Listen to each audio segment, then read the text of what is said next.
Entonces cada uno se conoce por su especie y cada uno se conoce por el fruto que va dando tanto en la vida diaria como en la vida cristiana.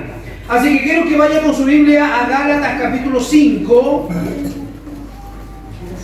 Gálatas 5 es el libro y el capítulo, ¿verdad?, por excelencia, en el cual se nos habla a nosotros acerca de lo que es la dicotomía de la lucha entre el espíritu y la lucha entre la carne, que van a dar por consiguiente frutos, porque ambos dan fruto. La carne da fruto y el espíritu da fruto. Por eso es que Pablo en sus cartas, hermano, enfatizaba tanto el hecho de que no nos preocupáramos y que no nos diéramos a darle tanta rienda suelta a nuestra carne, porque de una u otra manera ella en algún momento va a tener que dar frutos. Pero nosotros nos vamos a centrar hoy día en el versículo 22. Más el fruto del Espíritu es amor, gozo, paz, paciencia, benignidad, bondad y fe. A medida, hermanos, que nosotros ejercitamos las disciplinas espirituales en nuestras vidas para el propósito de la piedad, la misma piedad que buscamos ser manifiesta en lo que la Biblia llama frutos del Espíritu. Cuando nosotros hablamos, hermanos, acerca de las disciplinas espirituales, estamos hablando de disciplinas que nosotros nos van a ayudar a poder llevar adelante nuestra vida piadosa.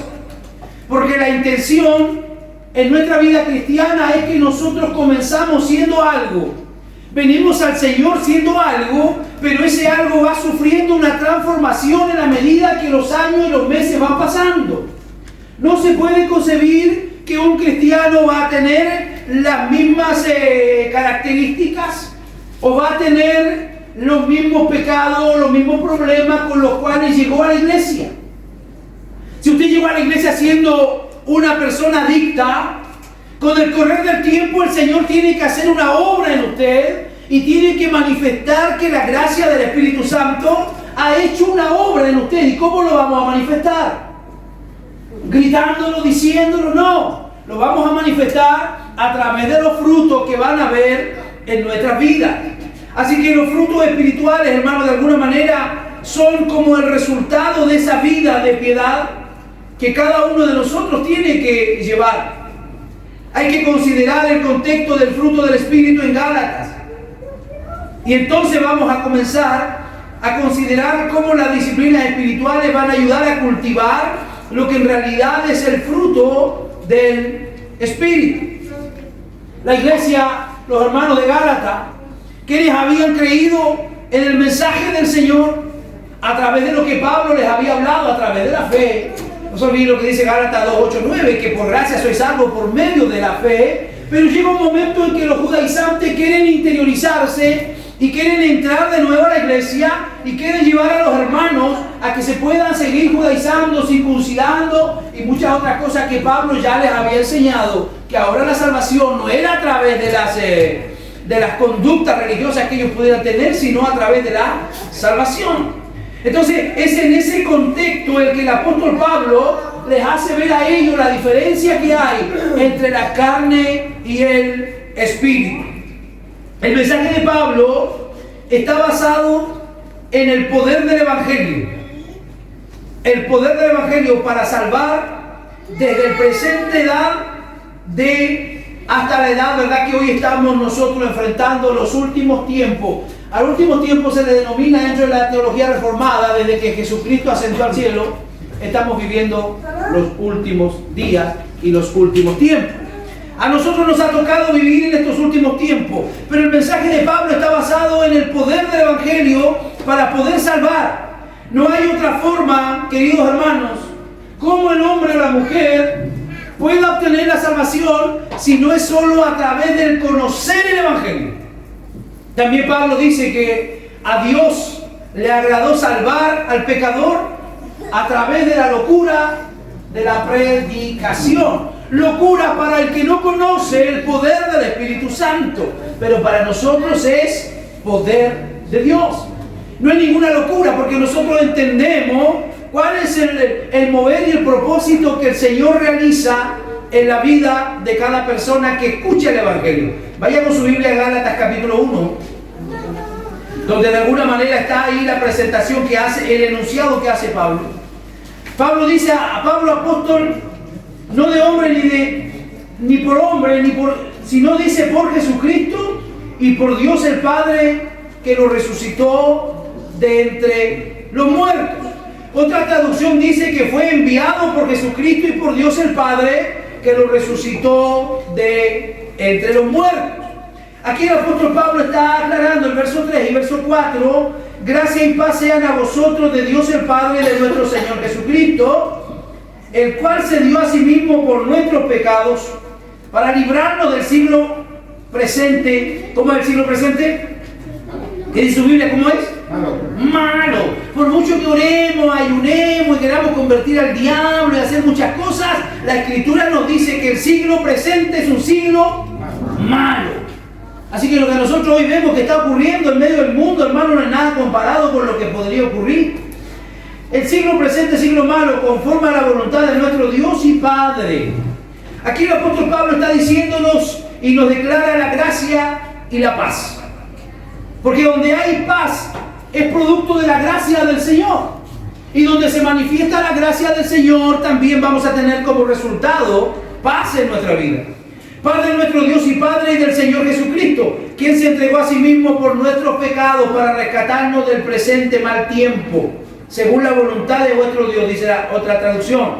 De la declaración que es que por el Evangelio que fueron rescatados de la presente edad del mal. Si hay algo que a nosotros nos ha beneficiado, hermano, es que se nos haya predicado el Evangelio.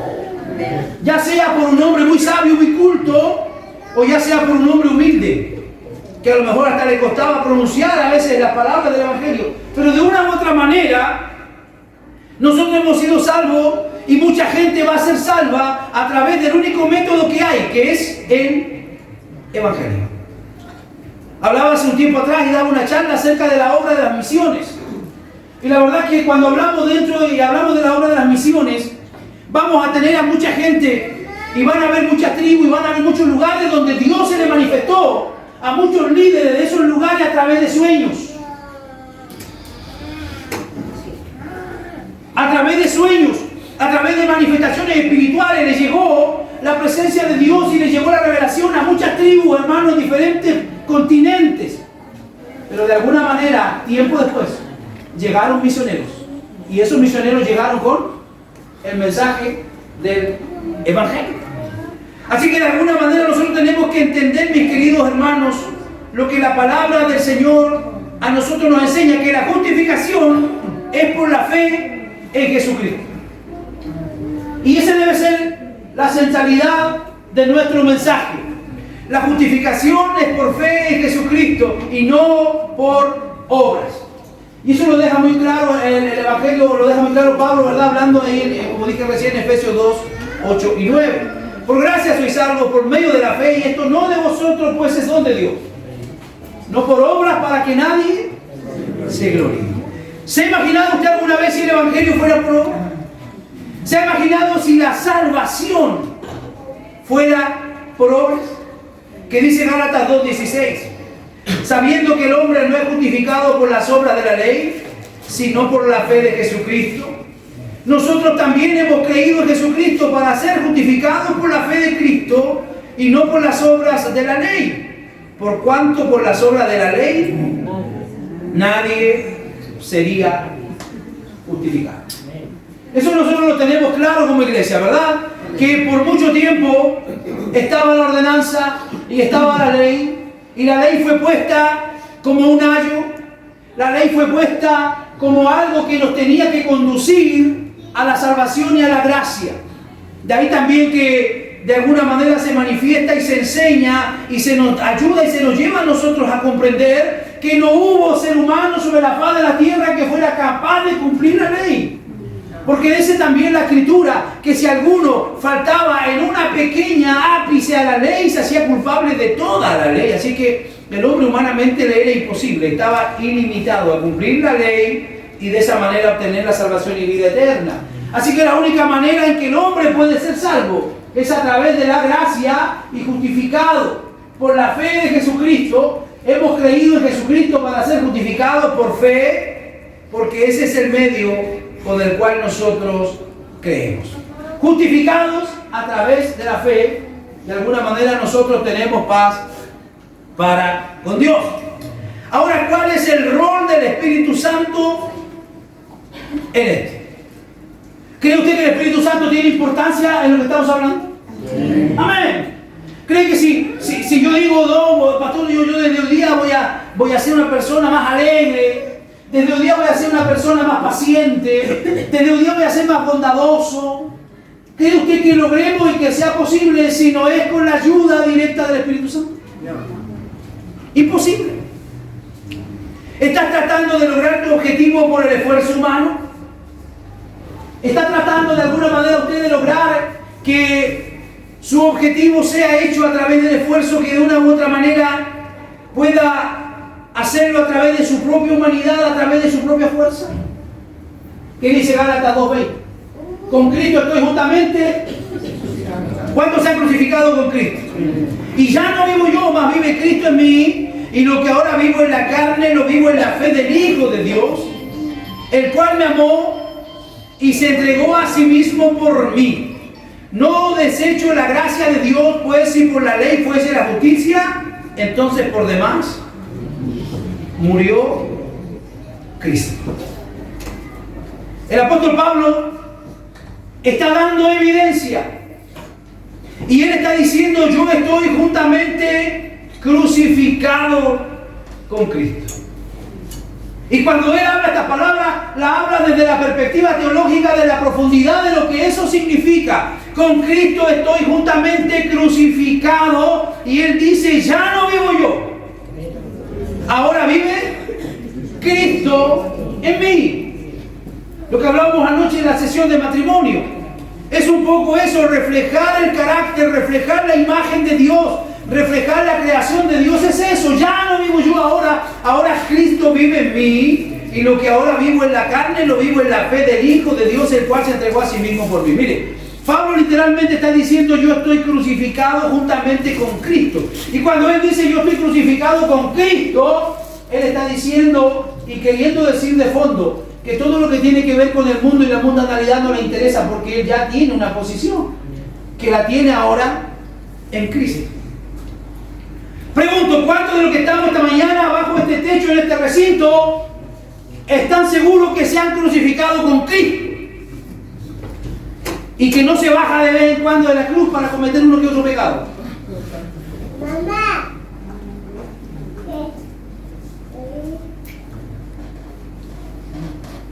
Buena pregunta, ¿verdad? Porque si estuviéramos en serio crucificados con Cristo, no tendríamos el estilo de vida, las actitudes y el comportamiento que muchas veces tenemos. Entonces, ¿qué da como lógica y razonamiento? Que no está usted crucificado con Cristo, sino que se siente usted una buena persona, se siente usted un buen cristiano, se siente usted alguien que simpatiza con el Evangelio, pero literalmente no se ha crucificado aún con Cristo. Porque si se crucificara usted con Cristo, hubiera evidencia y diría, como dijo Pablo: ya no vivo yo, ahora vive Cristo en mí. Y si Cristo vive en mí, yo voy a pensar de forma diferente como pensaba antes. Porque si antes alguien me hacía daño, ¿cómo reaccionaba yo? Si alguien antes me defraudaba, ¿cuál era mi reacción? Pero si Cristo vive en mí, debe haber una acción y una reacción absolutamente diferente. Y es allí donde a veces nos pisamos la cola, porque decimos una cosa, ¿verdad?, y nuestras acciones y nuestras actitudes muestran una absolutamente diferente. Pero tenemos que dejarle el lugar y rol que debe de alguna manera tener el Espíritu Santo en nuestra vida. ¿Está usted tratando de lograr su objetivo por el esfuerzo humano? Le pregunto también para que usted de manera introspectiva se responda.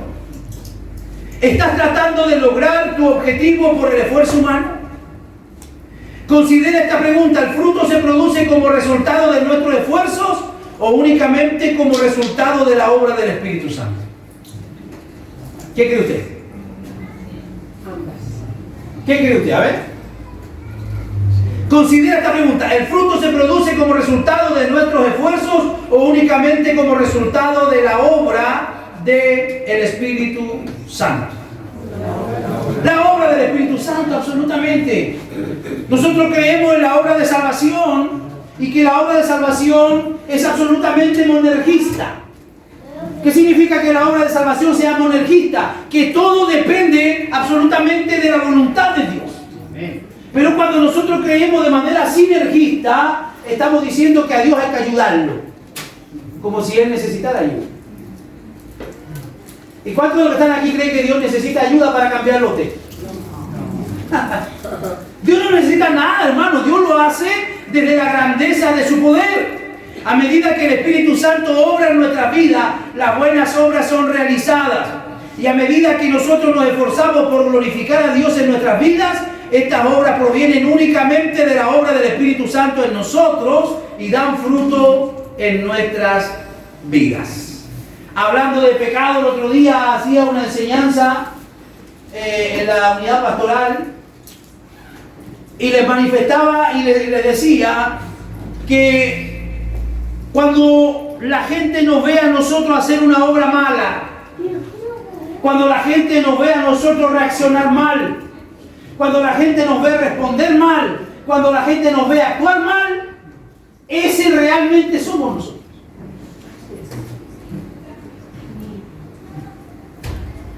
Pero cuando la gente ve que usted hace algo bueno, y cuando me ve a mí hacer algo bueno, ese algo bueno es el resultado de que Cristo lo está haciendo y que a mí solamente me está usando. Porque detrás de todo siempre va a estar Cristo. Y ahí entonces encontramos el significado a esa alabanza y a esa escritura donde dice en Apocalipsis que los 24 ancianos, los 4 seres vivientes, se postran delante del Padre y un día nosotros nos vamos a postrar delante del Padre y vamos a rendir nuestras coronas. ¿Y por qué vamos a rendir nuestras coronas? Porque todo lo que hayamos hecho en esta tierra lo hicimos no porque éramos capaces, sino porque Cristo lo hizo a través de nosotros.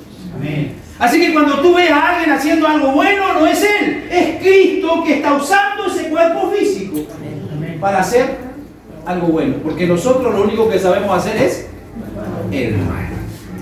¿Cuántos están de acuerdo conmigo? ¿O alguno se cree bueno? Alguno es pelagiano, semi-pelagiano, que dice, no, si el hombre no es tan malo, mirándolo de perfil, no es tan malo. Pero Agustín decía, hermano, de alguna manera que el hombre está en todas las facetas de su vida, tocado e invadido por el pecado. ¿Qué dice Gálatas 3, versos 2 y 3? Esto solo quiero saber de vosotros. ¿Recibisteis el Espíritu por las obras de la ley o por el oír con fe? ¿Tan necios sois, habiendo comenzado por el Espíritu, ahora vais a acabar por la carne? Allí Pablo le está haciendo la pregunta reflexiva a la iglesia de Galacia. ¿Cómo fue que yo fui a ustedes? El evangelio que les prediqué, ¿se lo prediqué por ley o se lo prediqué, verdad, de alguna manera, o ustedes creyeron y recibieron la salvación por fe? Absolutamente por fe. Y luego le pregunta, ¿tan necios son que comenzaron por el Espíritu y van a terminar por la carne? ¿Por qué Pablo dice eso?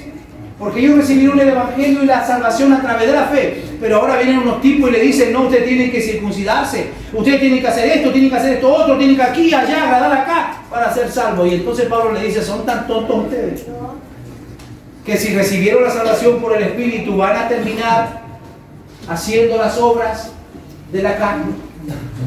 Y usted dirá que tiene que ver eso con nosotros. Mucho tiene que ver. Porque cada uno de nosotros ha recibido esa salvación por gracia y por misericordia. Y muchas veces nos comportamos de manera negligente. No damos a Dios la gloria que Él se merece. No trabajamos en nuestra salvación con temor y temblor.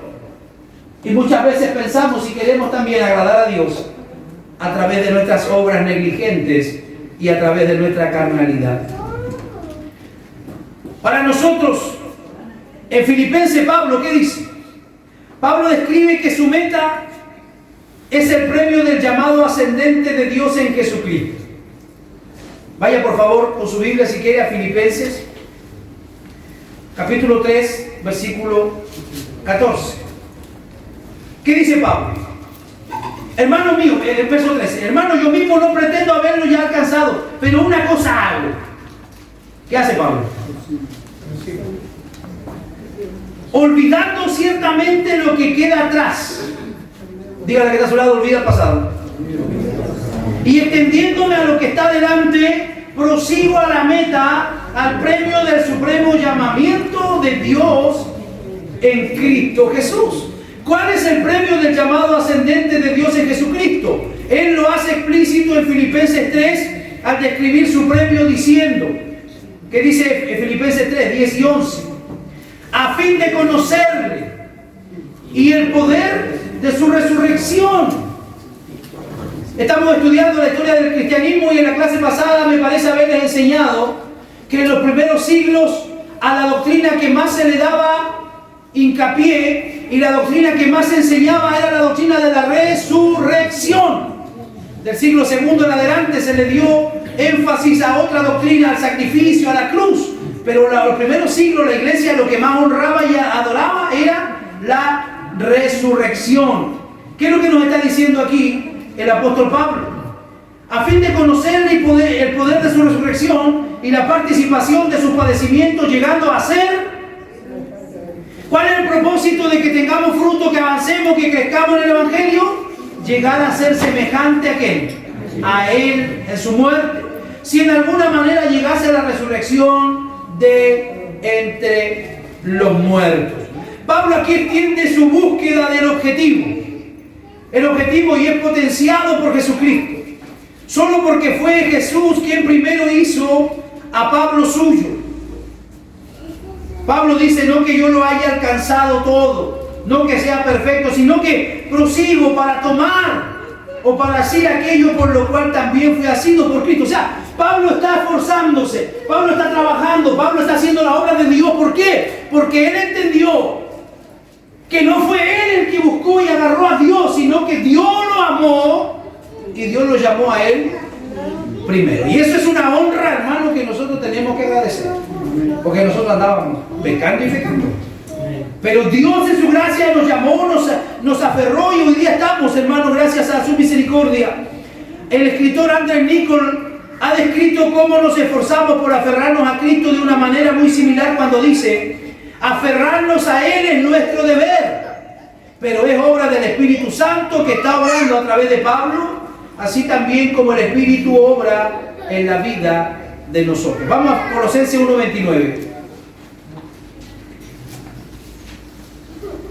Para lo cual también trabajo luchando según la potencia de Él, la cual actúa poderosamente en mí. ¿De qué manera actúa Dios en usted? De manera poderosa. Nuestra llamada ascendente, esta es nuestra llamada ascendente, el fruto espiritual evidencia su presencia dentro de nosotros.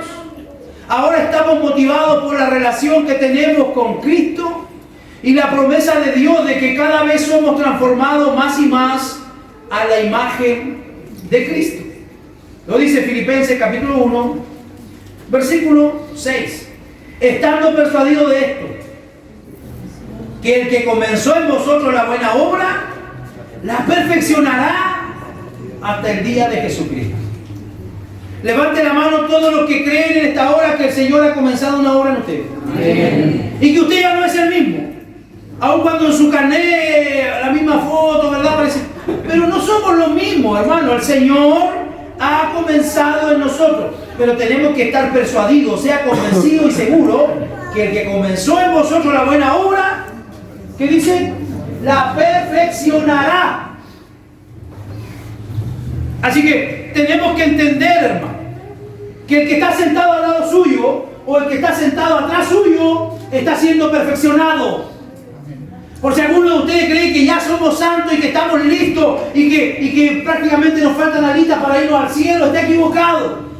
Hay un trabajo de perfeccionamiento que el Señor está realizando en nosotros. ¿Y cuál debe ser nuestra seguridad? Que el que comenzó la obra la perfeccionará hasta el día de Jesucristo.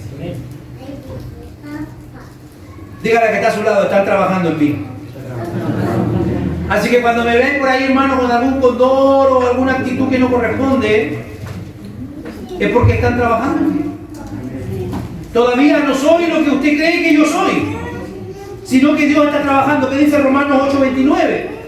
Porque a los que antes conoció también los predestinó para que fueran hechos conforme a ¿qué?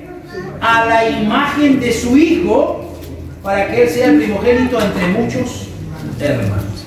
¿A quién tenemos que buscar y a quién tenemos que luchar por parecernos? A Cristo. A Cristo. Con esta perspectiva, veamos qué es lo que nos dice Gálatas capítulo 5. Vaya con su Biblia de nuevo a Gálatas 5, del 16 en adelante. Digo pues, andad en el Espíritu. ¿Qué más dice? A ver. Digo pues, andad en el Espíritu y no satisfagáis los deseos de la carne. ¿Alguien tiene la nueva traducción viviente?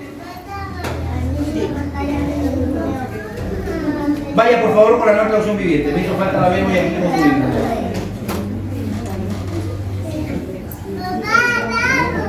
Vamos a venir comparando. ¿Qué es lo que dice Gálatas? 5:16, la nueva traducción viviente.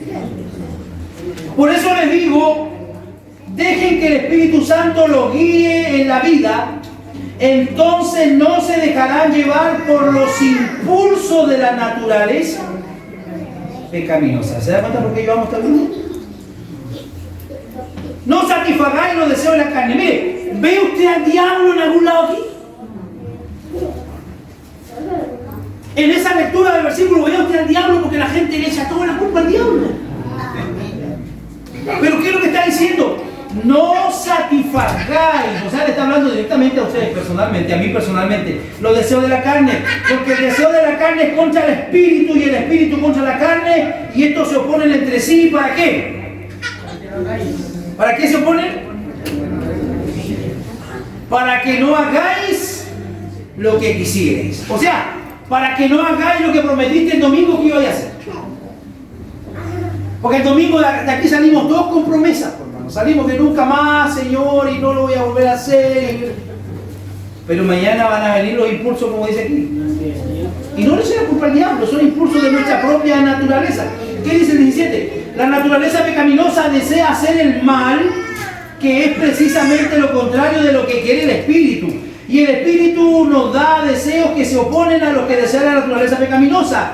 Estas dos fuerzas luchan constantemente entre sí, entonces ustedes no son libres para llevar a cabo sus buenas intenciones. O sea, va a haber una lucha absolutamente constante. Yo quisiera decirle, hermano, usted está listo, se va al cielo, pero no es así. Hasta que lo metamos al cajón, usted va a estar luchando con sus necesidades, sus problemas. Verso 18.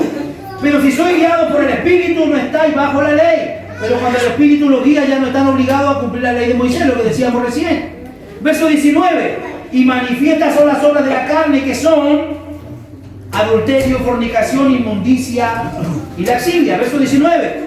Cuando ustedes siguen los deseos de la naturaleza pecaminosa, los resultados son más que claros: inmoralidad sexual, impureza, pasiones sensuales. Y ahí sigue otra lista, ¿verdad? Que si yo se la leo, usted se va a acordar de su tía, de su prima, de su comadre, de su tío. Idolatría, hechicería, enemistades, pleitos, celos, iras, contiendas, disensiones, herejía, envidia, homicidio, borrachera, orgía y cosas semejantes a estas, acerca de las cuales os amonesto, como ya les he dicho antes, que los que practican tales cosas no heredarán el reino de Dios. ¿Hay diferencia entre mentir y ser mentiroso? No. Piense lo que estoy preguntando. Diferencia entre mentir y ser mentiroso. Hermano, ¿por qué no vino allá a la reunión de matrimonios? Porque me llegó una visita y porque está mintiendo. Pero es muy diferente a que ese hermano haya mentido esa oportunidad, a que tenga por práctica ser un mentiroso empedernido y que se cree hasta sus propias mentiras. Porque la gente llega a tener tal nivel de mentirosos que se creen sus propias mentiras. Y la mentira es muy terrible, hermano. ¿Por qué? Porque para usted poder respaldar una mentira que dijo, va a tener que inventar otra.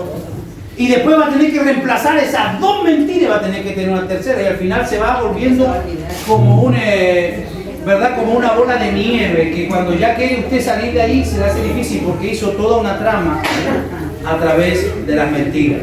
Así que luche, hermano, dele batalla y no le eche la culpa al diablo. Dele batalla a su carne, a sus pasiones desordenadas, a las obras de la carne, como decía, idolatría. ¿Usted cree que en la iglesia hay idolatría? ¿Sí? A ver, a los hijos. A las cosas materiales, al dinero. Al dinero, hay muchas cosas que a veces, bueno, porque idolatría del fondo es todo lo que ocupa la preeminencia y el lugar de Dios en mi vida. O sea, si yo considero que hay algo que yo cuido y valoro y lo valoro más que Dios, entonces estoy cometiendo idolatría. Y todo lo que le roba a Dios la gloria también es idolatría. Hechicerías. ¿Cree usted que hay hechicerías a veces en la iglesia?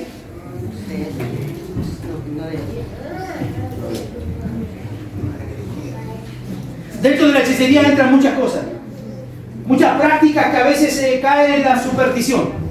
La superstición tiene que ver también con el tema de la hechicería. ¿Alguno de ustedes practicaba superstición? No pase debajo de una escalera, dice la gente. Se te cruzó un gato negro. Otros que hacen unas cosas con sal. Otros que ponen un billete ahí en un montón de supersticiones, hermano. Otros que tienen velas. Una vez fui a una casa, me invitaron, hermano, a almorzar. Y había unas velas muy lindas ahí, pero yo no sabía que eran velas de adorno y cosas así. Y aprendí la vela yo con curiosidad. La aprendí. Por ese niño que llevo dentro todavía tenía la curiosidad. La aprendí. Después me retaron, porque no era la vela de la que se prendía, tenía otro significado. Fue donde la hermana Vero Rojas. Necesitamos, hermanos, ser libres de estas cosas. Peleas. Aquí nadie pelea, ¿verdad? Son todos o tienen una cara usted de buenas personas. Nada de peleas, celos. Fuera los celos, diga conmigo, fuera los celos. Los celos son falta de seguridad. O el pastor a él nomás, ¿por qué el pastor a él nomás? ¿Y por qué a mí no, si yo tengo tanto tiempo? A veces pasa, hermano, y hay que cuidarse de eso. La gente antigua en la iglesia a veces siente celo cuando llega lo nuevo. Porque pareciera que nosotros le damos más tiempo y nos preocupamos y nos dedicamos más a lo nuevo. No es así, hermano. Cada uno de ustedes tiene un valor fundamental en la iglesia y en la obra, pero no permita que se manifiesten los celos. Arrebatos de furia. ¿Cómo dice acá en la Biblia? Iras. ¿Cuánto están luchando con eso? Fuera. Ambición egoísta. Contienda, disesión, herejía, envidia, homicidio, borrachera. Uno dice, bueno, si yo, pastor, nunca he ido a la cárcel, no he matado a nadie, pero a veces le dan ganas de matar a alguien, ¿no? Sí, a veces tenemos que ser sinceros, hermano. A veces dice, oye, ¿cuándo se morirá? ¿Y qué cree usted que está ocurriendo cuando usted hace ese pensamiento, esa declaración? Está matando, aunque no lo está realizando en la práctica. El Señor dijo, si ya lo sentiste en tu corazón, ya lo hiciste. Así que no ande matando gente por ahí, hermano. Hay que tolerar un poco. Vamos, el fruto del Espíritu. Yo creo que no va a alcanzar a predicar ni la mitad. El fruto del Espíritu. O la fruta es una imagen que todos conocemos. El tipo de fruta que produce un árbol dice algo sobre el árbol y de todas las condiciones que se han combinado para contribuir a su crecimiento. Y esta es una manera sucinta de pensar en la fruta. O sea, cuando tú te enfrentas a un árbol de manzana, inmediatamente en tu cabeza se hace la imagen de lo que es el árbol de manzana. Aquellos que han sido y que han tenido crianza en el campo saben y notan la diferencia. Yo los conozco solo cuando está la fruta ahí. Pero hay gente que mira un árbol en otoño y sabe si es durazno, manzana, ciruela. ¿Por qué? Porque conocen el árbol y tienen características en ellos de ese árbol. Bueno, la fruta física crece porque es producida por una planta viva. Puede incluso crecer cuando está desatendida. La gente no le anda sacando brillo a cada manzana del árbol, la deja, la manzana crece solita hasta el momento de la cosecha. La analogía con la vida cristiana resulta obvia. El cristiano es una nueva criatura. ¿Cuántos dicen amén? El cristiano es una nueva criatura, una rama en la vid. Sin embargo, él es responsable de tomar parte activa en la producción de ese fruto. La Biblia no sabe nada de frutos silvestres en el área de la santificación cristiana, y cada uno lleva fruto. La pregunta es, ¿estamos dando fruto de la carne o estamos dando fruto del Espíritu? Pregúntese usted, y pregúntele a que está a su lado, ¿estás dando fruto de la carne o estás dando fruto del Espíritu? Porque si tú estás mostrando ira, si tú estás mostrando soberbia, diríamos que eres un árbol que está produciendo fruto del Espíritu. No, porque estás manifestando el fruto que es lo que hay en tu vida. Entonces necesitamos, hermano, hacernos nosotros el interrogante. ¿Qué es lo que estamos produciendo?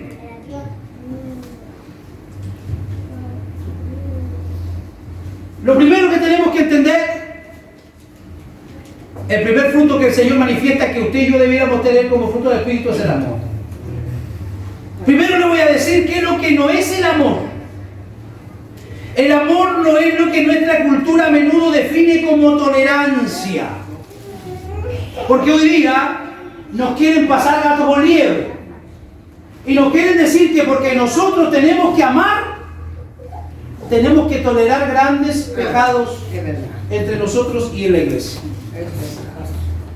El amor en nuestra cultura a menudo define como tolerancia. Vive y deja vivir, aun si la forma en que uno elige vivir conduce a la muerte eterna. O sea, tú sabes que si la persona comete un pecado y está viviendo en ese pecado y tú sabes que él, si hoy le da un infarto, se muere, se va a perder. ¿Cuál debiera ser nuestra actitud ante eso? ¿Tolerarlo o amonestarlo? Amonestarlo, porque es necesario en nuestro trabajo, en nuestra labor. En realidad es tanto cómo nos acercamos a otro y cómo nos acercamos a Dios. A menudo tratamos de redefinir el amor por lo que son nuestros pensamientos y nuestras tendencias. Alabado sea Dios que el amor no es definido por nuestro carácter. Gracias al Señor por eso. ¿Se imagina usted que el amor sea definido por nuestro carácter, por nuestra forma de pensar, por nuestra forma de actuar? Sería terrible, hermanos. Porque muchas veces nos dejamos llevar por la emoción, muchas veces nos dejamos gobernar por los sentimientos, y en alguna oportunidad yo le he dicho a ustedes que son cientos y a veces miles las emociones que tenemos en el transcurso del día. En el transcurso del día estamos, hermanos, en niveles pero desbordantes. A veces estamos muy alegres y de repente nos deprimimos y estamos contentos y al rato estamos medio tristes y estamos pacíficos y de pronto nos airamos. Todas esas cosas nos pasan en el transcurso del día. Y usted se imagina que el amor esté medido bajo el calibre de nuestras emociones y nuestros sentimientos. Por eso, gracias al Señor por su palabra y gracias a Dios, hermanos, por la Escritura que nos calibra y que de alguna manera nos desafía. Vaya a 1 Corintios 13. El amor no tiene que ver con la tolerancia, pero ¿qué es lo que la palabra del Señor nos está manifestando? 1 Corintios 13.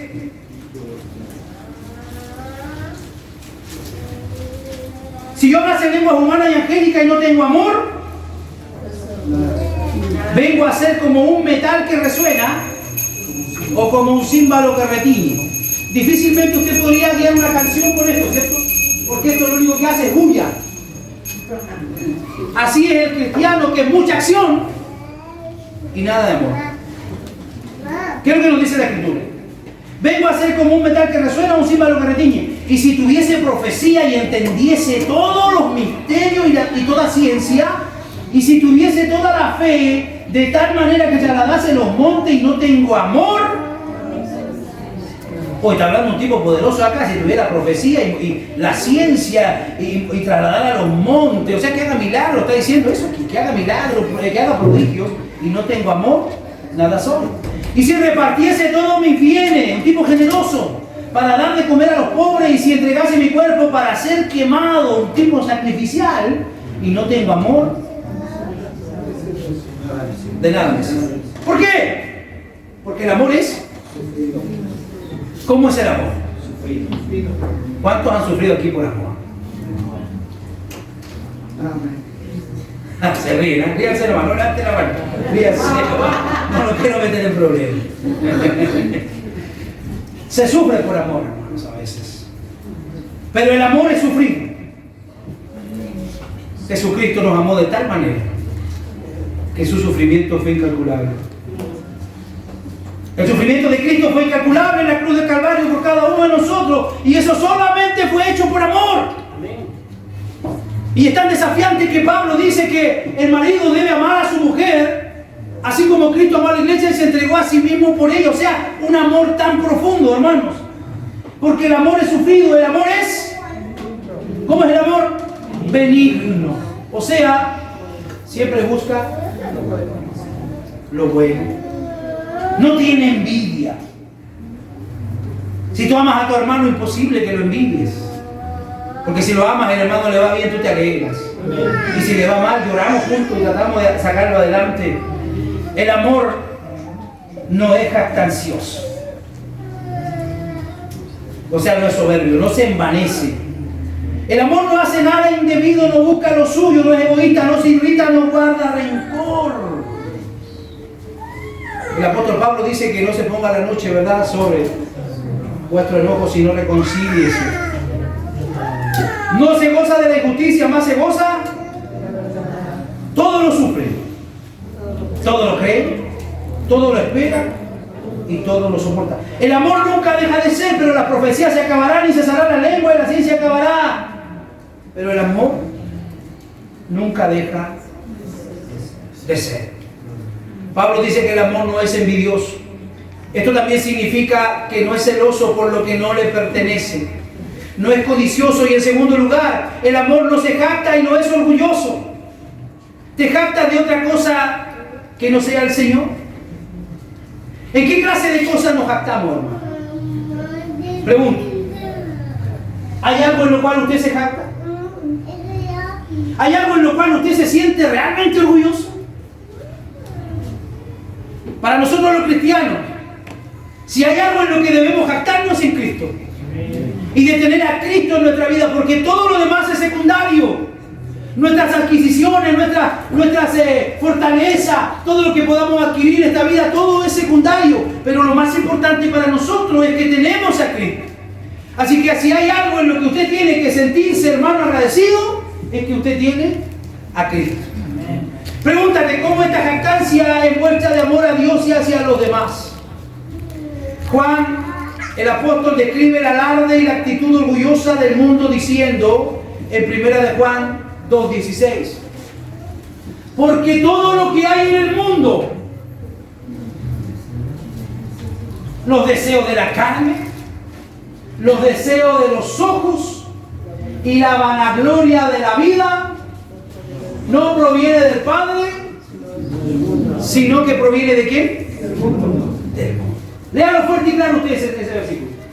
Porque todo lo que hay en el mundo, los deseos de la carne, los deseos de los ojos y la vanagloria de la vida, no provienen del Padre, sino del mundo. Todo eso proviene del mundo. ¿Y quién es el príncipe? ¿Quién es el que está detrás de cortinas, detrás de bambalinas en el mundo? Es nuestro enemigo, es Satanás. Y él no anda con juego, hermano. Él no quiere jugar con nosotros. Él no quiere divertirse con nosotros. Él quiere destruirnos. Nos aborrece, hermano, nos odia. Entonces cuidado con eso, porque los deseos de la carne, todo lo que hay en el mundo, los deseos deseos de la carne, los deseos de los ojos. Oiga, el ojo no se cansa de ver, no se cansa de codiciar, no se cansa de mirar, no se cansa de querer muchas veces lo que está puesto delante de ellos. Y para ellos es que se inventó la publicidad, hermano. Tanto en la televisión, usted está mirando televisión y le coloca publicidad. ¿Por qué cree que le coloca publicidad? ¿Por qué no sigue con el programa que comienza hasta que termina? No, tiene que haber una publicidad para usted ofrecerle y meterle muchas cosas. Por los ojos. La vanagloria de la vida. Esa palabra se explica solo, ¿verdad? Vanagloria, una gloria que es vana, que no existe. ¿Conoce usted gente que es vanagloriosa? ¿Que se creen lo que no son? Es chocante una persona así, ¿o no? A mí me choca un tipo vanaglorioso que no le ganaba a nadie y cree que le ha ganado a todos. Si uno no le gana no le gana ni a su propio pecado. Y a veces se creen con superioridad sobre otros. Vanagloria. Diga conmigo, fuera. Fuera la vanagloria. Porque esto no proviene del Padre, sino que proviene de ¿qué? Del mundo. Así que, tercero, el amor no es grosero ni descortés. Dígale que está a su lado, no sea grosero. A que está al otro lado, dígale, no sea grosero. Grosero no tiene que ver solamente con decir barbaridad o grosería. A veces tenemos actitudes.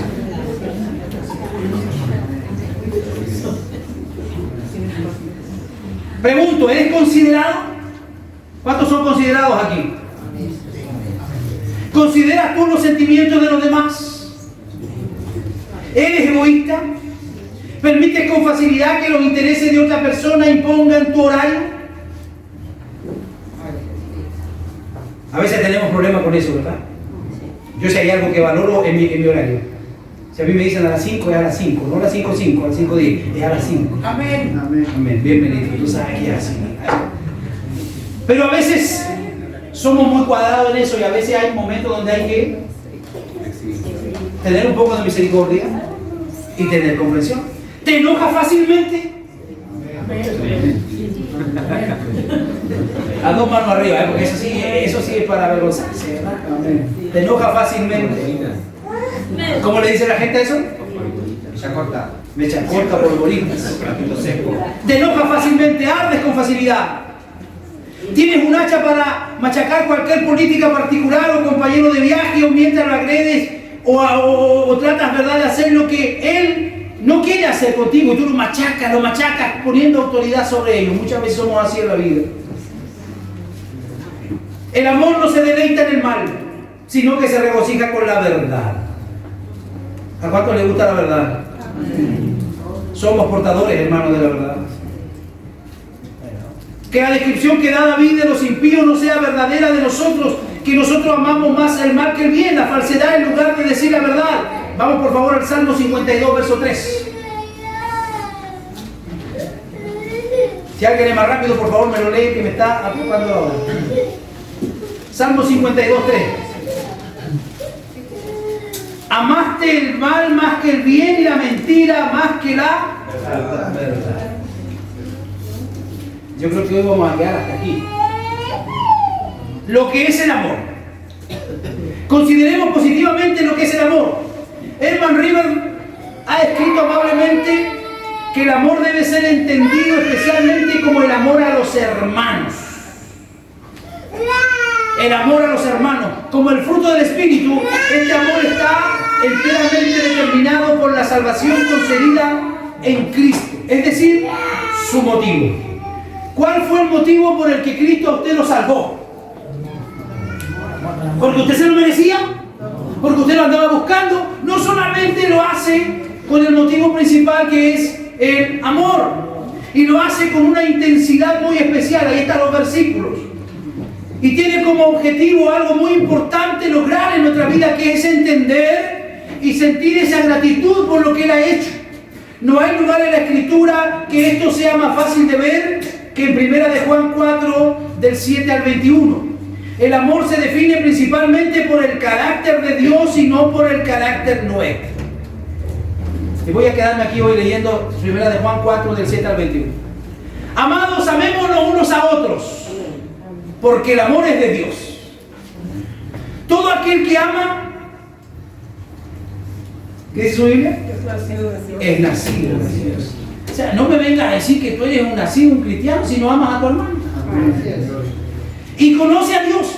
El que no ama no ha conocido a Dios, porque Dios es amor. En esto se mostró el amor de Dios para con nosotros, en que Dios envió a su Hijo unigénito al mundo para que vivamos por Él. Y en esto consiste el amor, no en que nosotros hayamos amado a Dios, sino en que Él nos amó a nosotros y envió a su Hijo en propiciación por nuestros pecados. Verso 11. Amados, si Dios nos ha amado así, debemos también nosotros amarnos unos a otros.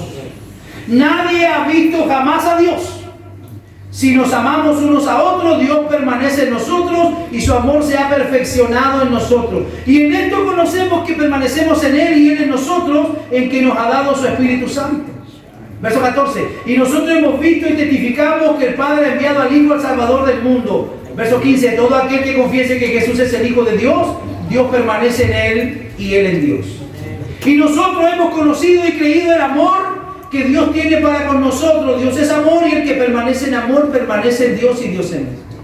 En esto se ha perfeccionado el amor en nosotros para que tengamos confianza en el día del juicio. Pues como Él es, así somos nosotros en este mundo. Verso 18. En el amor no hay temor, sino que el perfecto amor. ¿Qué hace el perfecto amor? Echa fuera el temor. ¿Hay cristianos temerosos en la iglesia? Lo hay. Uy, si te pasa esto, y si nos pasa lo otro, oye, me voy a enfermar, dice. ¿Cómo puede la gente vivir con ese tipo de temores? No es bueno vivir con temores. Y ahí tengo para otro día el sermón. Pero Job fue probado justamente por lo que él temía. Otro día les voy a predicar de eso. Pero el enemigo pidió permiso a Dios para probar a Job, justamente en el temor que él tenía, que mis hijos hayan pecado. Muchos de nosotros a veces vivimos la vida, hermano, con temor cuando los hijos salen de casa. Ojalá no les vaya a pasar algo. Hermano, encomiéndeselos al Señor. Porque lo que tenga que pasar, le va a pasar en la casa, sentado en la mesa. Si uno se tiene que morir, se va a morir sentado en la mesa, se va a caer del avión, lo van a atropellar. Le va a pasar cualquier cosa porque le llegó la hora de partir. Pero si yo ando pensando todo el día, uy, si me pasa esto, y si me pasa todo, camine, hermano, con libertad, porque usted está en la mano de Dios. Y la Biblia dice que lo que está en su mano, nadie lo arrebatará. Así que el perfecto amor echa fuera. No me convenció. En el amor no hay temor, sino que el perfecto amor echa fuera el temor, porque el temor lleva castigo, de donde el que teme no ha sido perfeccionado en el amor. Nosotros le amamos a Él, ¿por qué? Porque Él nos amó primero. Si alguno dice yo amo a Dios y aborrece a su hermano, ¿qué es lo que es? Mentiroso. Otra traducción dice homicida. Pues el que no ama a su hermano, a quien ha visto, ¿cómo puede amar a Dios a quien no ha visto? Y nosotros tenemos este mandamiento de Él: el que ama a Dios, ame también a su hermano. Quedamos ahí. Cierre sus ojos para que oremos al Señor. Amén.